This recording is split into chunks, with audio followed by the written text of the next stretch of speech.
they call me the one and only. I make sure your girl is never lonely. Mr. Spoiled Kings, Marilyn Diamond Rings. Football. What's up, everybody? It's me, your boy, Jodecideion, and welcome to the Sport of Kings. Can you feel the electricity? Can you smell it in the air? Can you smell that? That's NFL 2010 football season starting next week. We are now a week away from the start of the 2010 season. Before we get into all that, let's tie up some loose ends. What have we learned so far in this preseason? Well, even though I hate his ass, Aaron Rodgers might be the next big thing. The Packers, I hate the Packers, y'all. I'm sorry, I hate the Packers. I hate cheeseheads. I hate the whole state of Wisconsin. Except for, that cartoon, what was it? I Love Louie or something like that or whatever. You know what I'm talking about, Louie Anderson, that cartoon with his dad, the army guy. I love that cartoon. But that's the only thing about Wisconsin I like. I hate Wisconsin. I hate the Packers. I like cheese only on grilled cheese sandwiches. But they looking good, man. They could really be a force this year.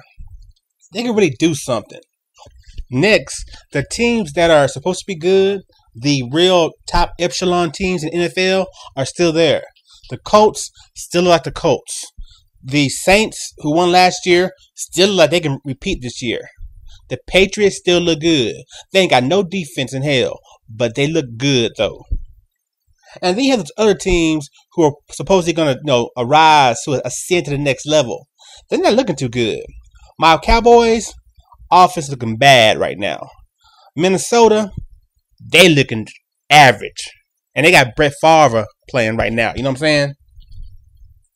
A team like Baltimore Ravens, who I also support, and the Jets, they're not looking as good as they're supposed to. Their offense is not clicking. And Baltimore, I'm worried about their defense, man. No Ed Reed, no U factor back there. I'm kind of worried about them. Then the Bengals.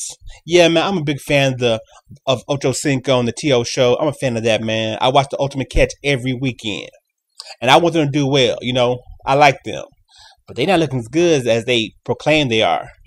So a lot of ifs and maybes going on right now with some of these, soon-to-be great teams. And next week, in my first regular season episode of the Sport of Kings, I'm going to throw out my, predictions. Who going to make the playoffs? Who making the Super Bowl? Who's going to win it? Okay? Also, don't forget, my fantasy football lineup first week is going to be due next week. I'm going to help you out with that. And if you haven't jumped up fantasy football yet, you definitely need to do that, guys. It's fun. It makes the theme last longer. It makes every game entertaining. Okay? Sometimes, the only game on is the worst game of the week. The Browns versus the Texans. I don't want to watch that crap, but it's on TV. But if there's players on that team, on those teams, that's on my fantasy league or against me in fantasy, it makes that game a lot more entertaining. So definitely get into fantasy football, y'all, and come back next week when I go over the first week of the NFL season.